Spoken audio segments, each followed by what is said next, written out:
Welcome to Beyond Vizcaya, the show that features the people and places neighboring Vizcaya Museum and Gardens in Miami, Florida. I'm Jeff, and before we introduce today's guest, I'd like to encourage you to check out all of this season's content on climate change and the natural environment at beyondvizcaya.org. While you're there, we'd love for you to share your Miami story by visiting our community page. Now, today's a little special as we're going way beyond Vizcaya and Miami to speak with some of our old friends, people who made a big difference during a pivotal time in our history. I'd like to introduce Maddie Cooper, Elena Gregg, and Lauren Hall. They all worked in the conservation function of the estate when Hurricane Irma blew through in 2017. Welcome to you all. It's wonderful to see you again. Good to see you too. Hi, Jeff. Hi, everybody. So let's go back in time a little bit, and if you just tell us a little bit about what your role was at Vizcaya and what do you do now? So I've been keyed up to go first. My name's Lauren Hall. I was Vizcaya's conservator from early 2014 through the end of 2018.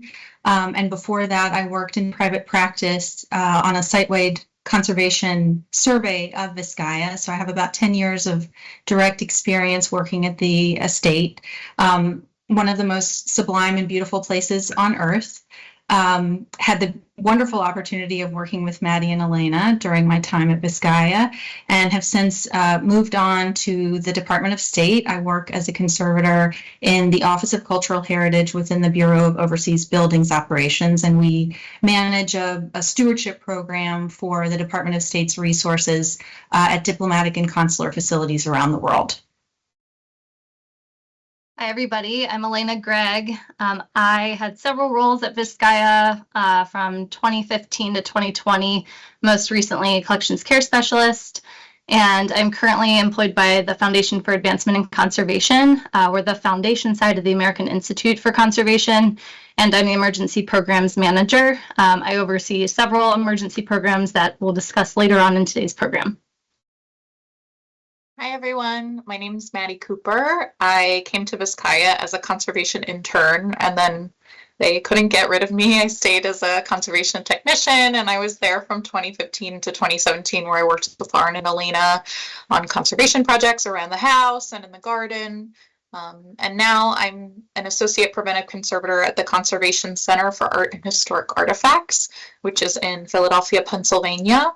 And I'm a preventive conservator there. Mostly I work with small and mid-sized institutions around the country on things like emergency planning and, grant writing and preservation planning and all that kind of stuff.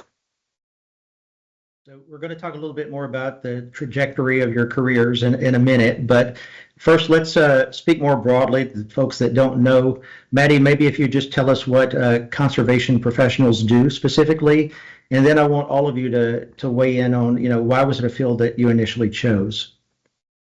Absolutely. So conservation professionals, there's a couple different ways that you can take the profession, but in general, we all work towards the preservation of cultural heritage.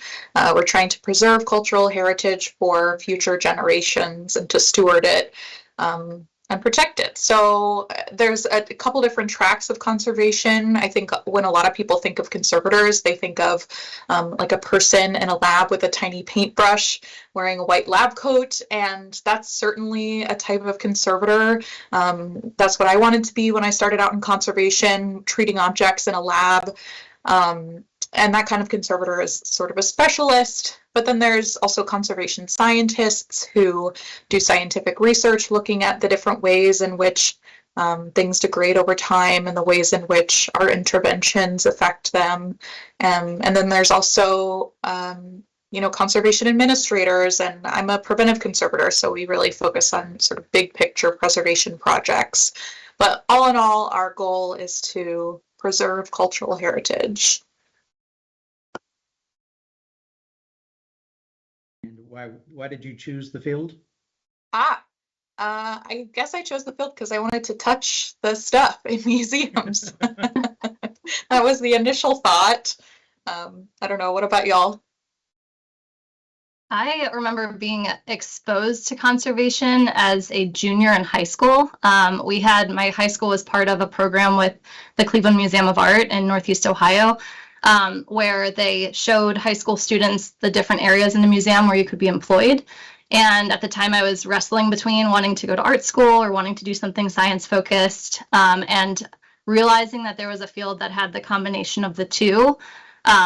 It just launched me from there. I went into college very focused on pursuing different subjects that could combine to a field in conservation, and have since kind of drifted from that, but still am adjacent. I think my interest was similarly sparked like Elena. My mom was an OR nurse, and I wanted to help people and fix things, but I didn't have the stomach to be in an operating room.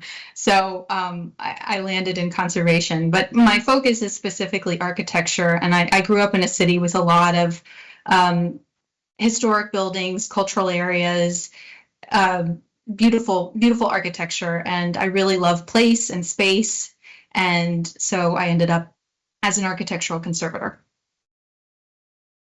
Awesome. So, we all worked together back in the day, and let's just take an opportunity to reminisce a little bit about your experiences at Vizcaya.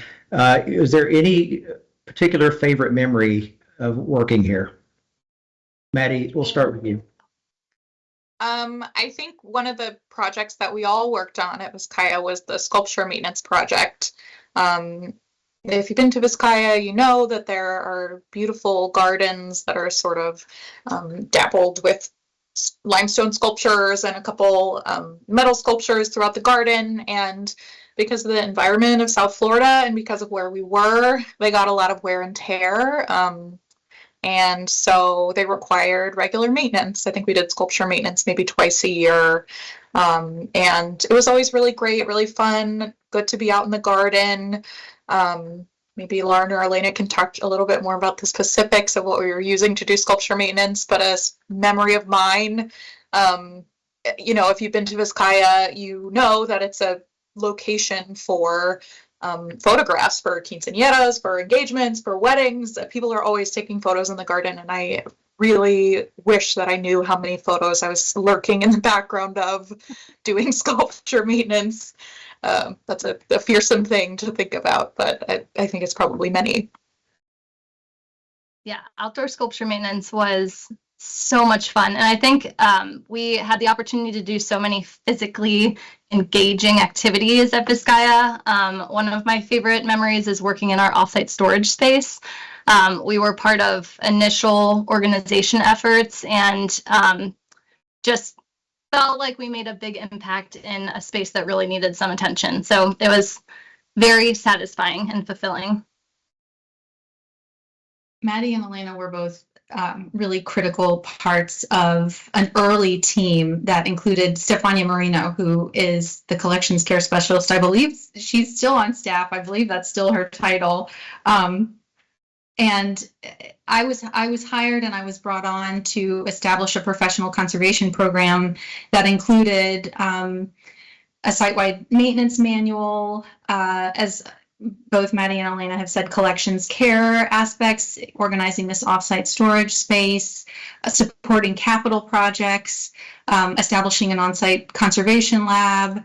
And they were really a part of all of this sort of foundational programming that professionalized care at the estate of collections and structures. And ultimately all of that, I think, in addition to many other efforts that the museum had been working on, both prior to our arrival, but also during our time, contributed to Vizcaya's receipt of the Ross Merrill Award for outstanding commitment to preservation of collections. And that's an award that was really extremely well deserved by the institution, and also something I was extremely proud to receive on behalf of Vizcaya during my time there.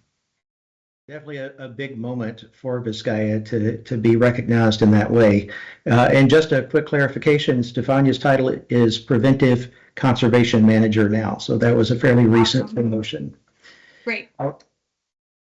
right. So let's kind of keep in the same vein. You know, you have your favorite memory, but also wanted to know if there was a place or an object at Vizcaya that was kind of special to you, and why is that?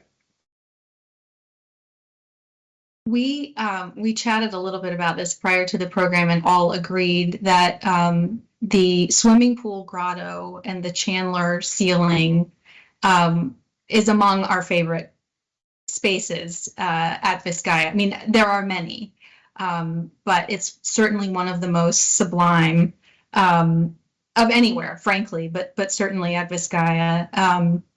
And from a conservation perspective, it's this incredibly challenging space because you have all of these materials that are interacting with an extremely humid, warm environment.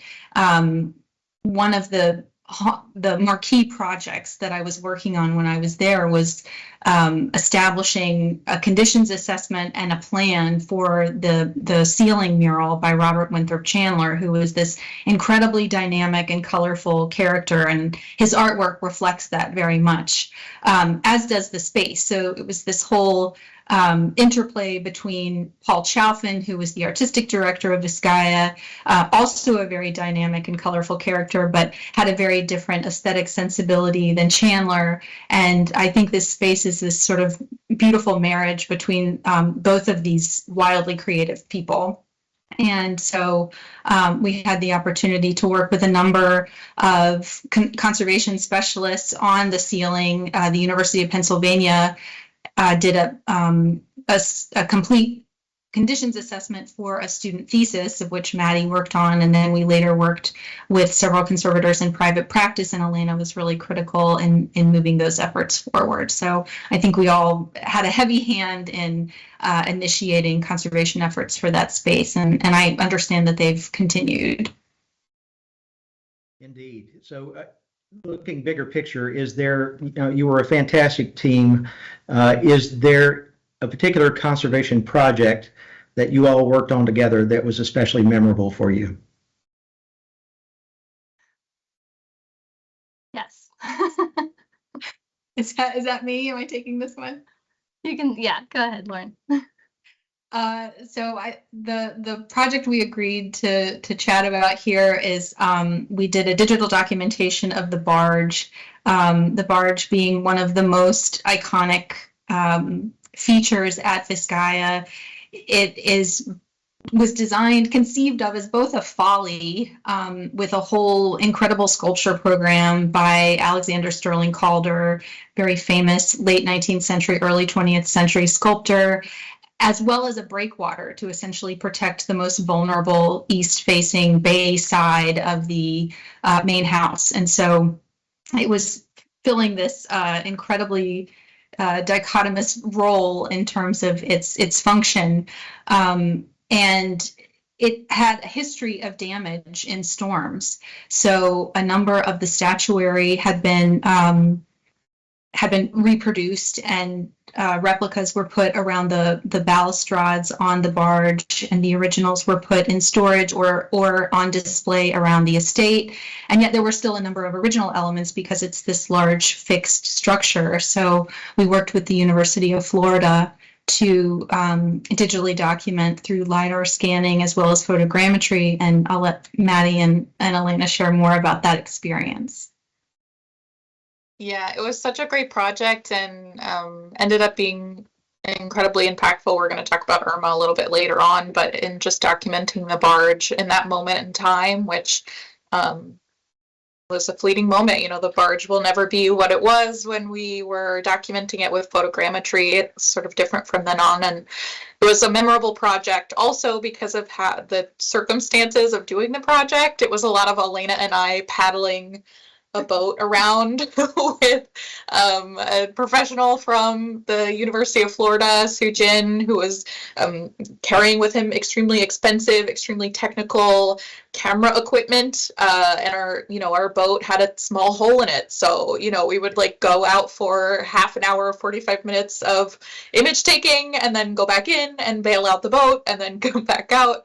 And so it was just such a fun project and such a funny it just like sums up Vizcaya. You know, there's like these beautiful, amazing impossibilities, and there's so many creative ways that we can work on preservation of the site, but there's always a Vizcaya twist, which is something that I'll never forget about my time there.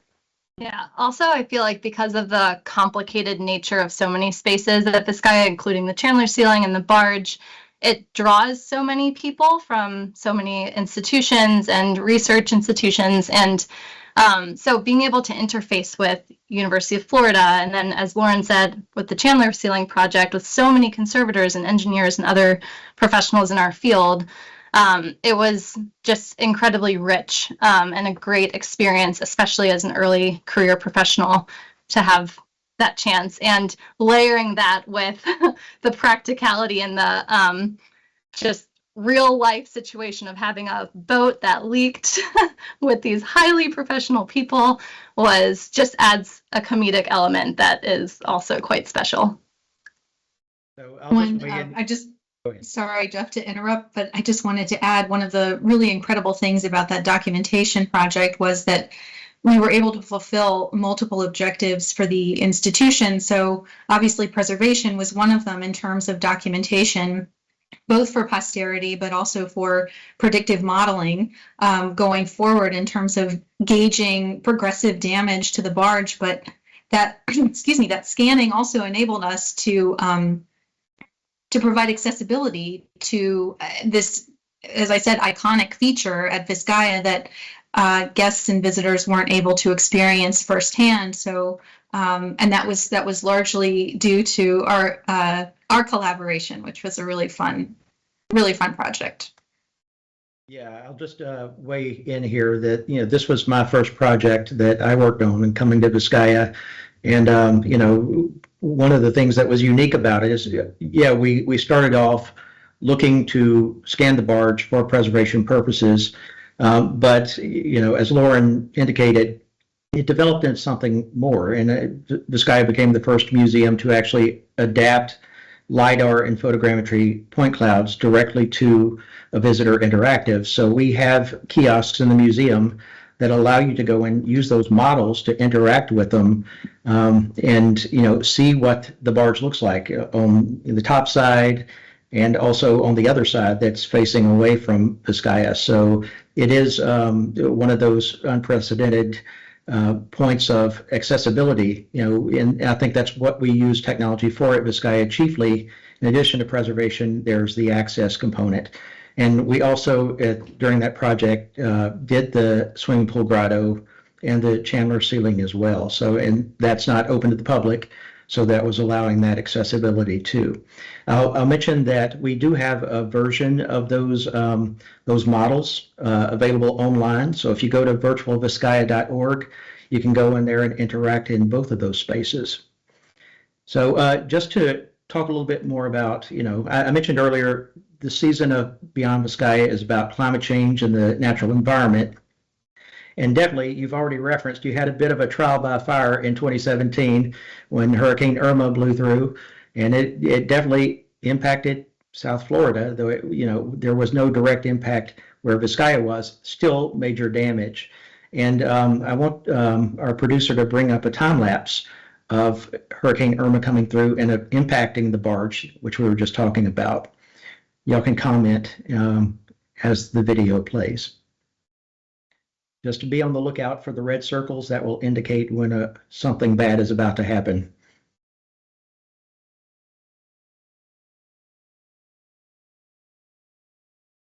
I'll just say that in the days leading up to the storm, it was Jeff's idea and the idea of one of the security officers at the time, Marvin. I'm not sure if he's still there, but they had the idea to kind of attach the GoPro camera to the east-facing side of the house to capture this footage, which ended up being extremely affecting and also really helpful. But it wasn't, correct me if I'm wrong, but I don't think it's something we planned on. It was just sort of a last-minute idea for documentation.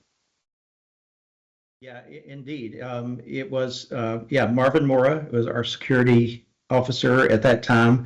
We had just bought the time-lapse camera, and he said, hey, well, maybe we should check it out, see what happens there. And though it wasn't intentional, we were already in the middle of, we'd already scanned the barge, swimming pool, grotto. We, we knew that we had gotten a grant from the Knight Foundation to actually do the interactive, but never intended in our design to have something that, we obviously we couldn't even know that there was going to be, that serious effect, that we were trying to plan for during the time we were building this experience. But it ended up really being the glue that brought the experience together. It's one thing to just play with a model of the barge, but when you see the barge doing its job and, taking on that damage, it has a lot more impact. And it ties people to how important the preservation and conservation function of Vizcaya is. So it really shows a lot of impact. And anytime that, we've used this at presentations, it definitely creates empathy for the job that we have to do here on the front lines of climate change and sea level rise. Any other comments with Elena or Lauren? Well, I just wanted to mention, I think very few of us, there's always a core staff. I don't know if that's still the policy, but it was in 2017 that there would be a few staff people that would stay at the site during a storm. Most of us had evacuated for Irma, and what is potentially remains the largest evacuation for a storm in U.S. history, with like 6 or 7 million people leaving the state of Florida, Georgia, and South Carolina. And I think this really gave us a sense of perspective. What does a storm at Vizcaya look like? And also an appreciation for the ingenuity of the design of the site. What a beautiful and creative solution for enhancing protection of the property. And also how consistent, despite the fact that every storm is different, how consistent the damage can be. We can expect, certain elements to take the brunt of the winds and the waves. We can expect flooding and storm surge. So that, I think, has very much informed planning for future impacts at Vizcaya. So I'd like for you just to go back in time before that event. I just wonder if did you have any idea of how it was going to impact the estate? I mean, obviously we didn't have footage of prior hurricanes coming through. Could you have even imagined at that point what was going to happen? So I had been, well, first of all, this Irma was a massive storm of unprecedented size and strength at the time. And again, it may still even be the strongest Atlantic hurricane in history, although we've had some doozies since. But so it was this massive Cat 5 storm headed straight for Miami, and the trajectory of the storm didn't really shift until very, very late in the game. So I think we were all under the impression that that Vizcaya would, and this is a superimposed image that was actually in the Miami Herald, on the Miami Herald's website leading up to Irma's hitting Florida. The large storm at the bottom of the screen is Irma superimposed next to Hurricane Andrew, Cat 5 from 1992, which will go down in history in South Florida. And so understanding the magnitude of this in relation to what, historically had been the worst storm in the region, I think we were all afraid, although I think we were also busy that I don't think I really thought about concretely what those impacts might actually look like. We were just, putting one foot in front of the other, trying to check all the boxes before, protecting our own homes and leaving. Most of us in flood-prone areas did evacuate, although a number of people stayed in town. But I had worked on restoration efforts following Hurricane Wilma, which affected Miami in 2005, and this would have been in 2009. I was working on the cafe spaces, which had been completely flooded during Wilma. So I certainly was aware of the impact. I certainly was aware that a recovery and restoration after a storm could take a considerable amount of time. But again, like I said, I don't think I wasn't directly familiar with what it would feel like to live through something like that. So you mentioned like checking the boxes before you had to leave. Describe a little bit about that. What did you have to do to prepare? Elena and I worked on this together. At that point, Maddie was at the Wilsonian, but they can both fill in the blanks here. But we relied, the collections team anyway, collections and conservation team, we relied on an existing hurricane preparation plan for all the decorated rooms. So that was sort of our starting point. And then we had a number of volunteers from other divisions who worked with us to remove vulnerable objects from vulnerable spaces. So we were packing things and storing things. We were relocating things within the museum. We were sandbagging windows and doors, securing those, rolling up all the carpets, covering them, moving furniture away from windows and doors, things like that, covering things with plastic. And then outside of the house, we were removing vulnerable objects. So I think we took some of the light fixtures off and crated them for storage during the storm. We were working with facilities to put up the armor screens on the south and east facing facades of the house. Working with horticulture, they were in the gardens, securing plants, securing pots, laying things down, removing and storing furniture, trimming back trees and limbs, and it was an estate-wide effort, all hands on deck. Yeah, I also remember at that point, the hurricane preparedness plan was in 2 stages. So there were activities to do for a tropical storm or a lower level category storm, and then activities to do for a higher anticipated storm. And we obviously were following the higher protocols. But I remember we had some creative solutions for when we, for example, ran out of plastic sheeting that we were using to cover objects. I remember placing curtains into trash cans because we didn't have garbage bags to roll them up with. So we were getting creative and doing the best that we could. But we also were pretty good at documenting.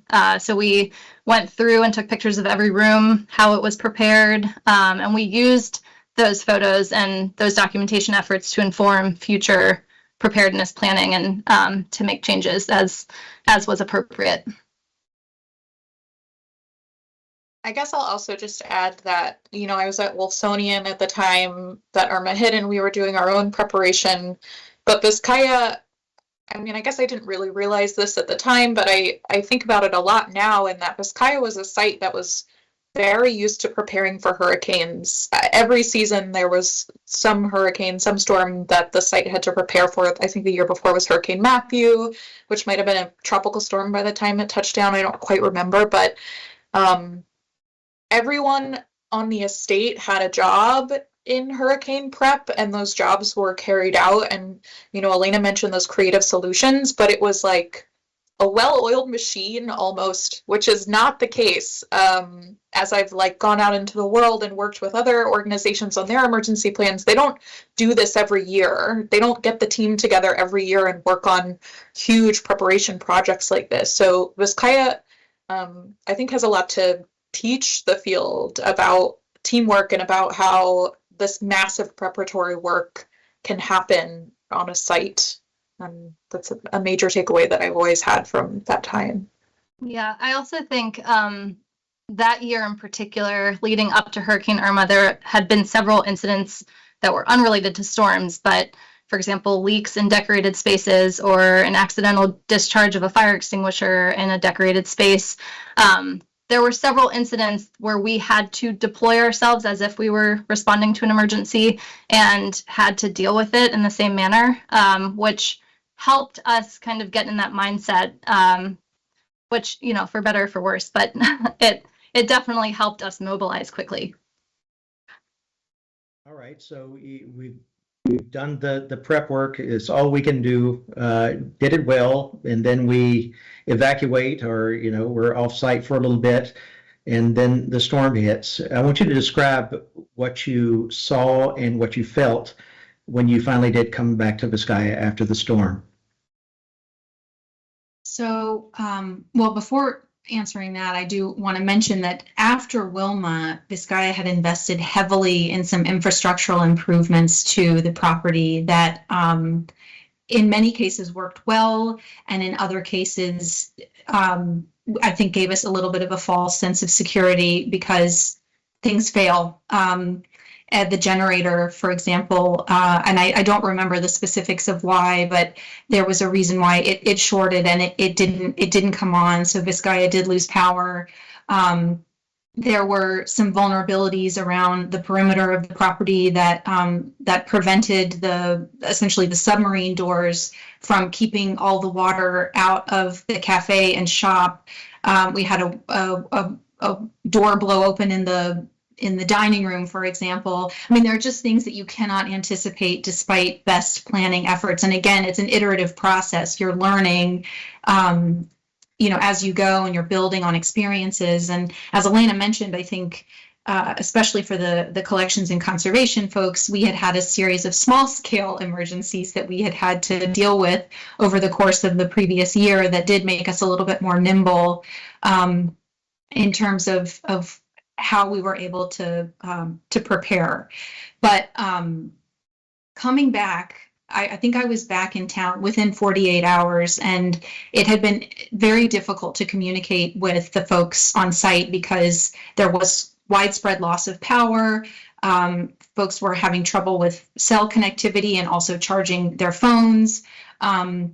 So when I was able to communicate with my colleagues on the ground, I was actually making phone calls with responders and other conservation professionals that could help us with addressing the damage.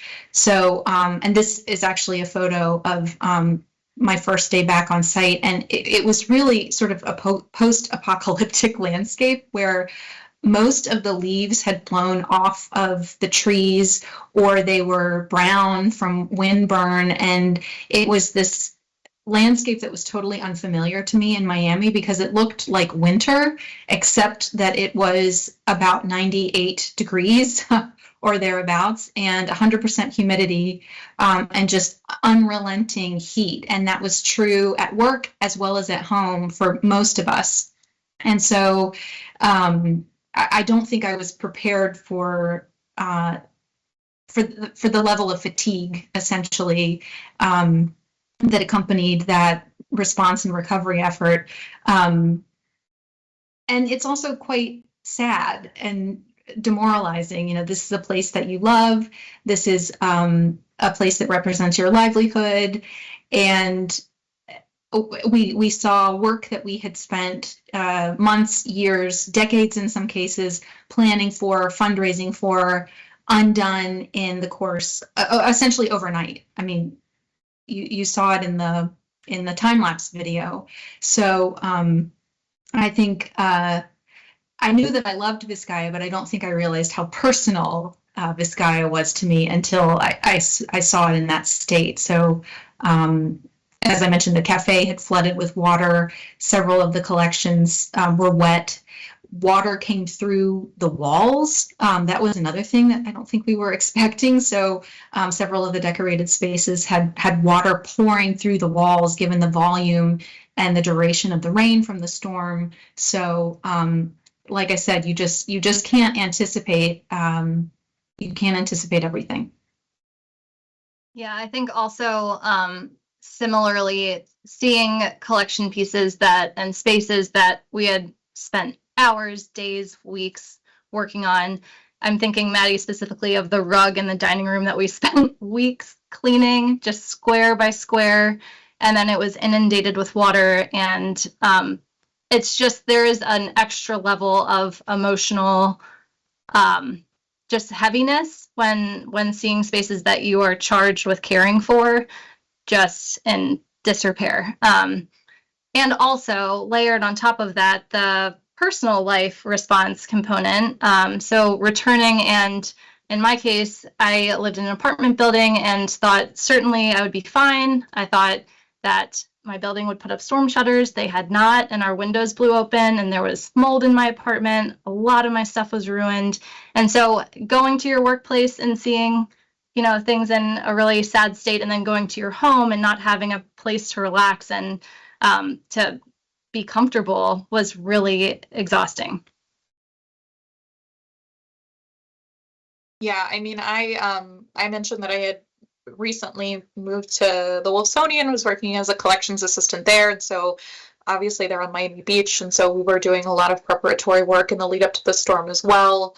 And then after the storm, I was living in Coconut Grove at the time, which is quite close to Vizcaya, but I also had to evacuate because it was in an evacuation zone, and was able to return home pretty soon after the storm, but we were not able to access Miami Beach at that time. It hadn't been cleared by you know, the first responders who are responsible for that kind of clearance. So because I was so close by, because I could get to Vizcaya, and because I couldn't get to my job to the space on Miami Beach, I ended up going to Vizcaya instead.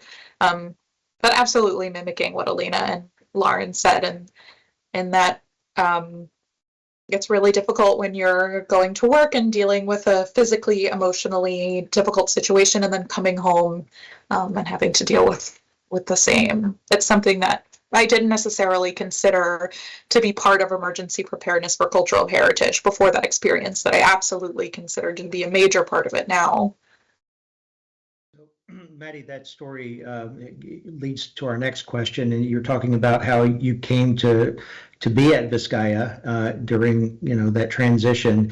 I just wonder if y'all could address like how the recovery process unfolded, and, you know, if that differed in your imagination from, you know, the preparation phase. Well, so I think first of all, it was sobering because I'm very fortunate that Miami was not directly hit by this storm. Unfortunate for our neighbors and in communities on the west coast of Florida.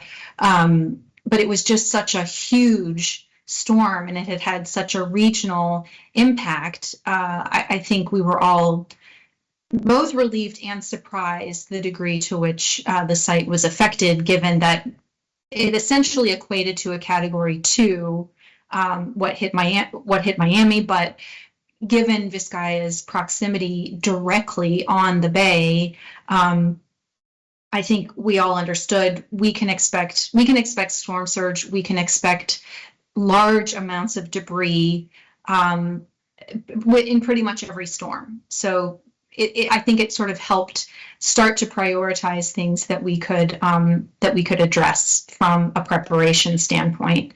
So we were largely, I don't want to say on our own, but because of the scale of the storm, there just wasn't a whole lot of regional support. I mean, everybody else was in the same boat in terms of dealing with water and debris and power outages and non-functional equipment. And, you know, there was a rush on generators, and there was a rush on dehumidifiers, and there was a rush on fans. So, you know, we really had to make do. It was about banding together, and it was about making use of the resources that we had. I know Joel made a direct call in order to get the basement pumped out, because we weren't able to do that with the equipment that we had on hand, and the pumps that had been installed after Wilma were non-functional. So again, it was just about problem solving. And we were in the midst, Maddie, Elena, and I, and several other of our colleagues were in the midst of training with the Alliance for Response Network. There was a South Florida AFR, which is one of the programs that Elena now manages in her position with FAIC.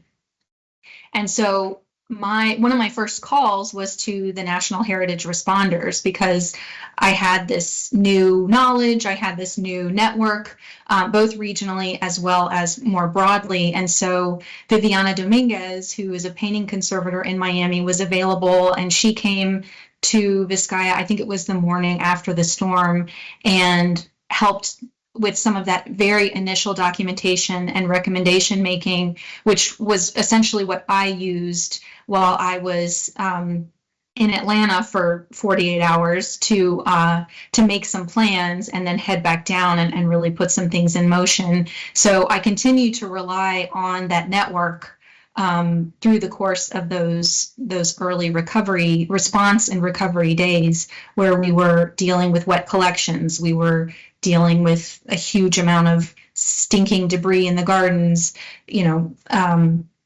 I think that was a key support for us.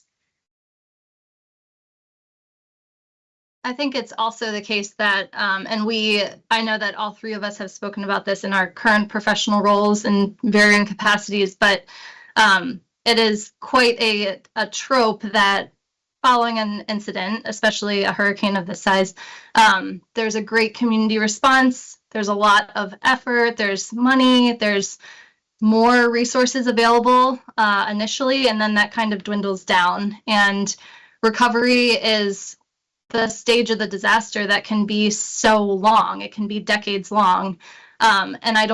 Personally, I had no idea at that point that recovery could be several years. And the fact that Vizcaya is still implementing projects related to Hurricane Irma is just a perfect example. I mean, there are institutions in New Orleans that are still implementing projects from Hurricane Katrina in 2005. So recovery can be such a long process. And after the larger organizations leave, you are really left with your own institution, your own community. If you're part of a network, your network. And that's overwhelming, and it can be quite taxing when you do have to continue on with normal job functions as well. So it's interesting you bring that up, because you all have continued in careers that involve the protection of cultural heritage. I want you just to describe a little bit more about how your time at Vizcaya, and in particular the disaster prep and response, has informed what you do now. Elena, how about you start? Sure. For me, it's a very linear process from Hurricane Irma to current day. Following Hurricane Irma, I almost immediately, within a few months, decided to take my career toward emergency collections response and emergency preparedness in the cultural heritage sector. And within a year, was enrolled in a master's program with FIU in disaster management. And really, my role and duties at Vizcaya transitioned quite a bit to emergency-related preparedness, staff training, looking at emergency plans, looking at our supplies. Lauren mentioned that training that we were doing with FAIC that summer and into the fall. Through that training, we were able to kind of more solidly define what our AFR was going to do. I took on a role with the Emergency Operations Center to be the liaison for South Florida AFR, and sat in the EOC for several storms and the Super Bowl in 2020. So my interests entirely shifted toward emergency preparedness due to Hurricane Irma. And Lauren mentioned the National Heritage Responders and Alliance for Response. Those are both programs that I oversee now. And after Irma, and realizing the impact of FAIC's programs and their presence around the country, and their impact, especially with institutions that don't have resources and they don't have, a big staff to support large-scale or even small-scale disasters, I was immediately inspired. And my current position is really just the perfect marriage of the two fields. So Vizcaya and Hurricane Irma were huge influences on what I do now. Yeah, similarly, I think my experience at Vizcaya was just like the most impactful professional experience of my career. When I started working at Vizcaya, I wanted to be a treatment conservator. I wanted to work in a lab. I wanted to treat objects. And the experience of working at Vizcaya and working on a team that was so people focused. I liked working with people on these big projects. And in working at Vizcaya, Lauren or Elena, you mentioned all that work that we put into cleaning the rug in the living room, and then it was just soaked in the hurricane. That's such it was so impactful, to see that these projects that you had spent hours and hours on could just be taken away like that. And so I really shifted my focus from objects to like more holistic collections care, preventive conservation. And when I went to graduate school to study conservation, I went in knowing that I wanted to specialize in preventive conservation. I knew that I wanted to learn more about emergency management. It was a new track at the time at my graduate school. I was the first person to go in knowing that that's what they wanted to do. And so through that experience, I got to work at the Disaster Research Center in Newark, Delaware. And now in my professional role, I work with a lot of small and mid-sized organizations that are looking to do emergency planning. I love being able to connect folks with Elena and the work that she's being able to do. This unrelated is a video of me checking a piece of taxidermy to see if there is hazardous arsenic or lead, hazardous materials, human health and safety, a huge part of emergency preparedness and response. So I guess it's all related, but Vizcaya was just huge. All right. Well, Maddie, stay with me on that point.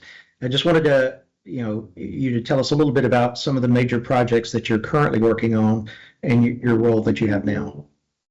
Sure. Well, related to emergency response, I teach emergency management for cultural heritage to undergraduate and graduate students at the University of Delaware that are studying art conservation, but also history and art history. I'm also part of a team that's working now on a method of remotely assessing risks to public art collections using GIS mapping. So trying to kind of use technology to be able to help collections plan better for emergencies. With public art collections, you can be talking about artwork spread across cities or counties or even states. These are huge art collections that are spread across a big geographic area. They could be located in public schools or municipal buildings or in parks. And if you're an organization that's responsible for caring for those collections, you don't have physical access to them in the event of an emergency. So we're really trying to create tools to help them figure out which sculpture they need to prioritize in the event of an earthquake or in the event of a hurricane or an emergency like that. So that's a sort of related project that I'm working on right now as well. Elena, how about you?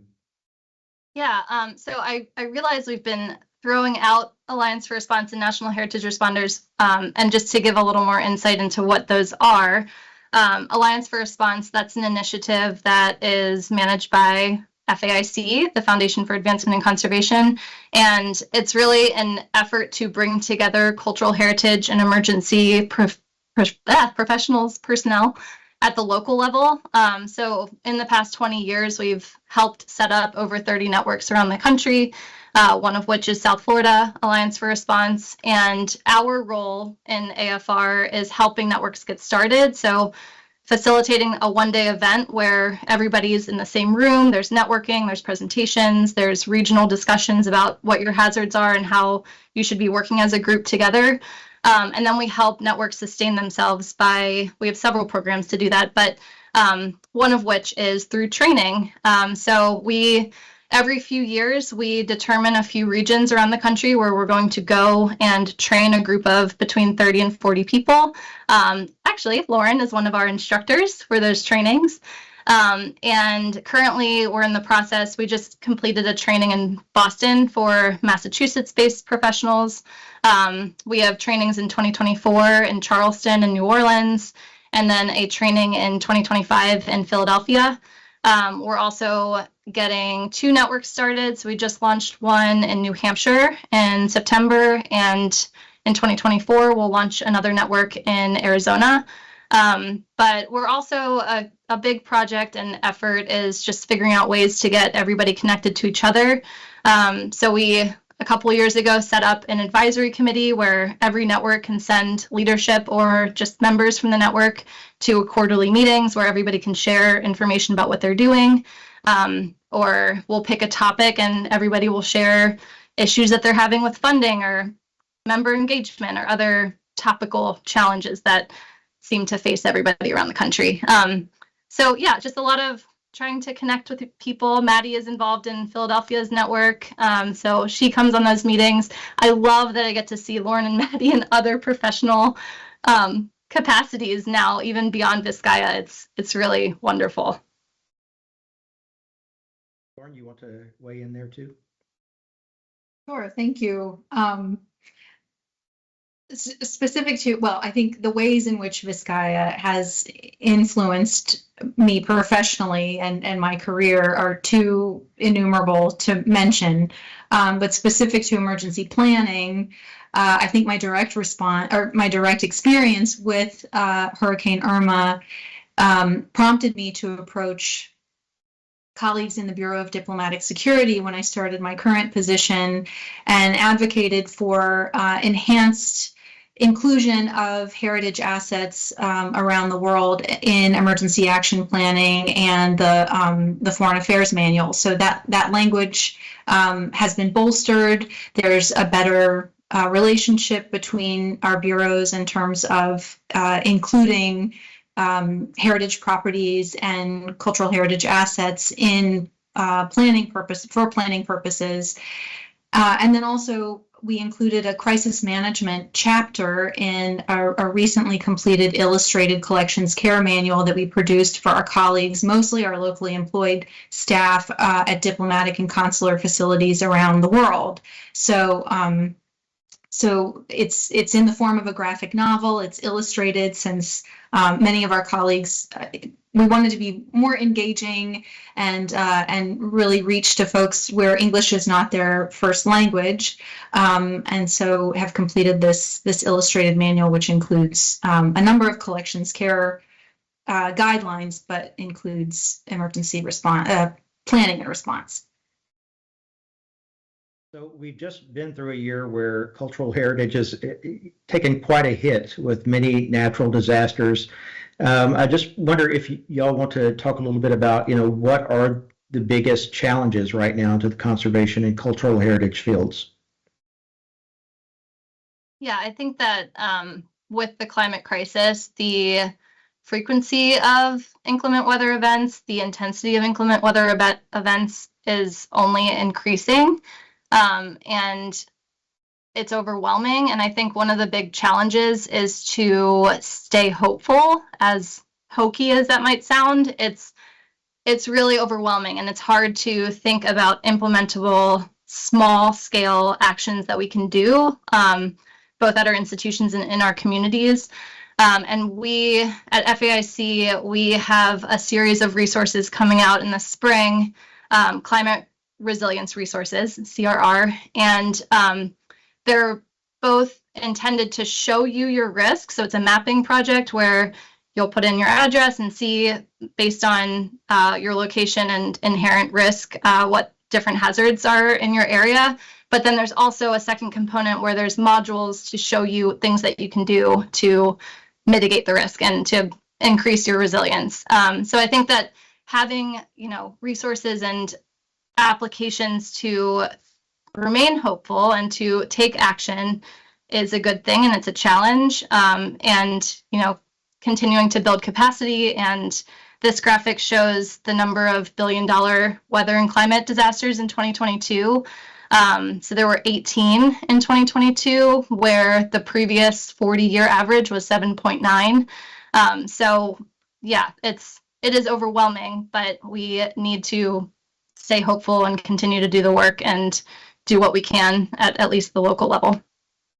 So Maddie and Lauren, I want you to feel free to weigh in on that question as well. But Elena, for the folks that might be listening to this that are not members of Alliance for Response, or they don't know, where do they get these climate resources for resilience? How would they get in touch with you or with an organization that would help them get there? Yeah, so culturalheritage.org, that is our main website. Culturalheritage.org/AFR is going to give you information about Alliance for Response. If you're interested in starting a network in your region, reach out to me. I can share my contact information after this. Yeah, happy to help networks. We're currently helping Kentucky start a network and Spokane, Washington, and those are separate from our formal process, but due to events that have happened over the past few years, it's been necessary to start to get things going. So happy to help out with any of that. And there's a whole page on climate resilience resources as well on our website. Feel free to check it out. Awesome. Lauren or Maddie, do you have anything to add to that? I guess I can just say that I think one of the challenges is getting everyone on the same page in terms of when you're dealing with the climate crisis, it's not an isolated initiative. It's sort of like something that has to be integrated into all levels of your operation. It needs to be like top-down understanding of the way the climate crisis is impacting your organization or your job or your family. And I think we need to do that as conservators as well. We're definitely reckoning with that as conservators. I know there's a committee right now working on revising the American Institute for Conservation's Code of Ethics, which is the sort of code of ethics that we work with when we are conservation professionals. It's guidelines for us, and it hasn't been updated since 1997. And I was part of the committee who's working on integrating environmental sustainability into that code of ethics. So there's a bunch of other committees, but just hopefully moving forward, we can kind of get to a point where these ideas about the climate crisis and how we can deal with it in the cultural heritage sector is like ingrained and it's understood, and it's not its own committee. It's just part of conservation is sustainability as well. So our last question is, just given the scale of these challenges, what motivates you personally to continue to face this every day, in your work? How do you keep that hope? Well, I think I can start this one. I think one of the things is tapping into some of the things that Elena and Maddie were just saying.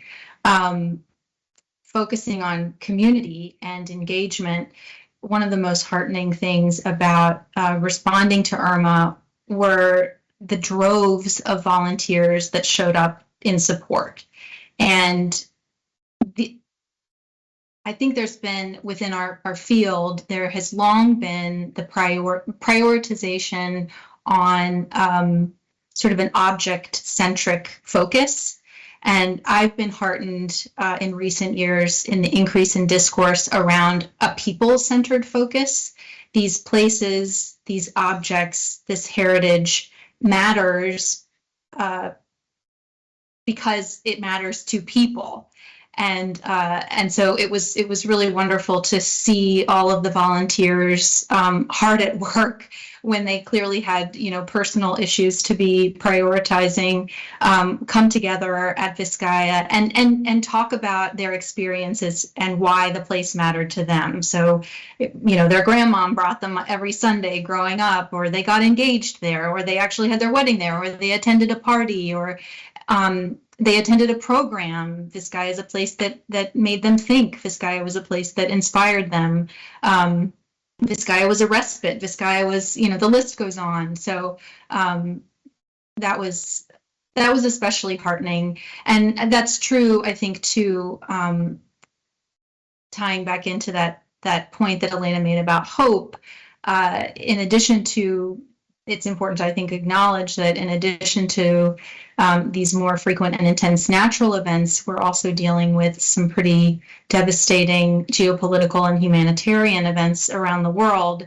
And heritage, whether that's tangible or intangible, and prioritizing the preservation of that materiality or those traditions and those practices is essentially the through line. It's the common language, it's the commonality, and it often taps into something for people when everything else sort of falls by the wayside and feels like all hope is lost. That's the thing that people still resonate with and relate to. Yeah, there are two things that come to mind that when I think of motivation for future work. And one of them is we recently deployed 3 teams of National Heritage Responder volunteers to Eastern Kentucky following they had devastating flooding in July 2022, and several institutions of great importance to Appalachia were really impacted. So we sent 3 teams there, and they helped Apple Shop, Heinemann Settlement School, the Appalachian School of Luthery, several other institutions in the area, just go through their collections, assess them, take steps to make priority lists, and they did some physical cleaning as well. And recently we heard that Apple Shop, they received a huge grant that is going to enable them to digitize collections and hire extra staff, which is incredible. And that makes me so happy to see institutions that truly need support get the support that they need. And then secondly, there's an Alliance for Response Network in Vermont. Their acronym is VACDARN, which is one of my favorites. And there was really bad flooding earlier this summer, and they were really the group that was able to organize response.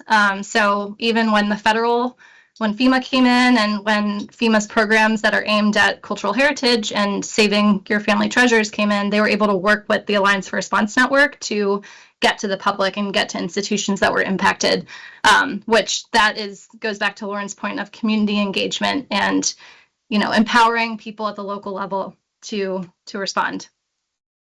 So that motivates me for sure. How about you, Maddie? Yeah, I mean, I definitely agree with everything that Lauren and Elena said. The people first approach is something that I think about a lot. I think that caring for cultural heritage after a disaster can be extremely healing. And it's such a privilege to be able to care for things after an emergency. I think it's really exemplified by the amount of volunteers who came to Vizcaya after the hurricane, or the folks that were responding to the events that Elena just mentioned. Last year, I worked with a group of students that went to Ahrweiler, Germany to treat objects that were affected by flooding in 2021. And one of the best things that we were able to do was have a community clinic where folks could just bring in their own family heirlooms and talk to us about how they were affected by the flood and how they might clean them or care for them. And so, yeah, I mean, conservation is like the preservation of things, but really it's mostly about people. And Vizcaya is so full of amazing people. It's so full of amazing characters. I was like chuckling when Lauren was talking about Chandler and Deering and all the crazy personalities that went into building Vizcaya, and have been a part of it ever since. And now you're part of that legacy too. I mean, you established, your careers here and have moved on to do bigger things for more folks. So, you're part of the Vizcaya story. We miss you so much here, and, definitely enjoyed working with you and enjoyed having this conversation. Good to see you all again. Thanks so much for being a part of this episode. Thank you, Thank you Jeff. for This was really having fun. us. So that's it for this edition of Beyond Vizcaya and our season on climate change and the natural environment in South Florida. We'll be producing more content on beyondvizcaya.org and invite you to check out our resources for contributing your own story there. Until next time, I'm Jeff. Take care, everyone.